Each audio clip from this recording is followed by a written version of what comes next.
আমার এখানে একটা শিট আছে, যে শিটের ভিতরে আমি একটা ছোট্ট টেবিল তৈরি করা আছে, যেখানে হচ্ছে নেম জানুয়ারি, ফেব্রুয়ারি, মার্চ, এপ্রিল, মে, জুন, জুলাই, আগস্ট, এভাবে করে 12টা নেম আছে। এই 12টা নেমের 12টা ট্যাব আলাদা আলাদা করে খুলতে হবে আমাদের। এখানে একটা প্লাসে ক্লিক করে এখানে আমাদের লিখতে হয় জানুয়ারি, এভাবে লিখতে হয়। তো এভাবে করে একটা একটা করে করার থেকে আমরা কিভাবে এটা খুব দ্রুত এক ক্লিকের মাধ্যমে আমরা করতে পারি, তো এই কাজটা কিন্তু আমরা এই ভিডিওতে শিখবো। তো এখানে আমরা এই ডাটাটাকে সিলেক্ট করে দেবো। এখান থেকে সিলেক্ট করার পরে আমরা চলে আসবো টেবিলে। টেবিল থেকে আমরা চলে আসবো পিভট টেবিল। এখান থেকে আমরা এক্সিস্টিং ওয়ার্কশিটটাকে সিলেক্ট করে দেবো। এখানে লোকেশন সিলেক্ট করে আমরা আমাদের ইচ্ছা মতো যে কোনো একটা লোকেশন সিলেক্ট করতে পারি। এখান থেকে আমরা ওকে ক্লিক করে দেবো। এখান থেকে আমরা নেমটাকে ফিল্টারে নিয়ে আসবো। নিয়ে আসার পরে এখানে কিন্তু আমার এই নেমটা আসছে। এখান থেকে আমরা এটির উপরে ক্লিক করলে আমাদের যে পিভট অ্যানালাইজ ট্যাব এটা কিন্তু ভিজিবল হয়ে যাবে। এখান থেকে আমাদের চলে আসতে হবে পিভট টেবিল। এখানে আমরা এই আইকনটাতে ক্লিক করব। এখান থেকে এই যে অপশন আছে, অপশনের এই আইকনটাতে ক্লিক করব। অপশনের উপরে ক্লিক করার পরে এখানে শো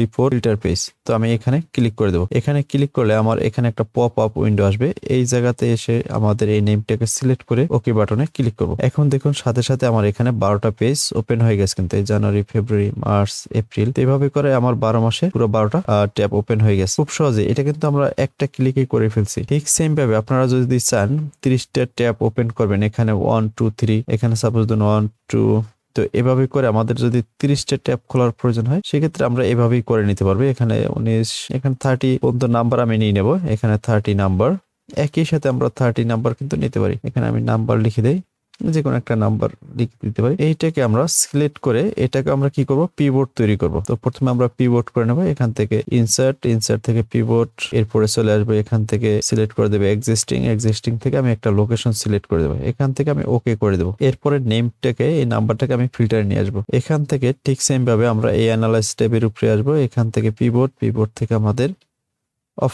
অপশন থেকে এই যে শো রিপোর্ট ফিল্টার পেজ, এখানে আমি ক্লিক করে দেবো। এরপর নাম্বার সিলেক্ট করে ওকে করে দেবো। ঠিক সেম ভাবে আমার 30 পেজ কিন্তু এখানে ইনসার্ট হয়ে যাবে। এই যে 1 2 3, এখন আমার কি করতে হয় না, এখানে আবার বারবার লিখতে হয় না, রিনেম করতে হয় না। তো এখানে যে কাজটা করতে হবে শুধুমাত্র আমাদের এই হেডিংটাকে ডিলিট করে দিতে হবে। আমাদের যদি কোনো ডাটা পেস্ট করতে চাই, এটা কষ্টের কোনো কাজ না। এখান থেকে আমি জাস্ট একটা রাইট বাটনে ক্লিক করে ডিলিট করে দিলাম, চলে গেল। এভাবে আমরা করে নিতে পারবো। তো ভিডিওটা ভালো লাগলে শেয়ার করে দিবেন। আর আমাদের মাইক্রোসফট এক্সেল প্রফেশনাল কোর্সের ভর্তি চলছে, যদি কেউ আগ্রহী থাকেন সেক্ষেত্রে আমাদের সাথে যোগাযোগ করতে পারেন। ধন্যবাদ।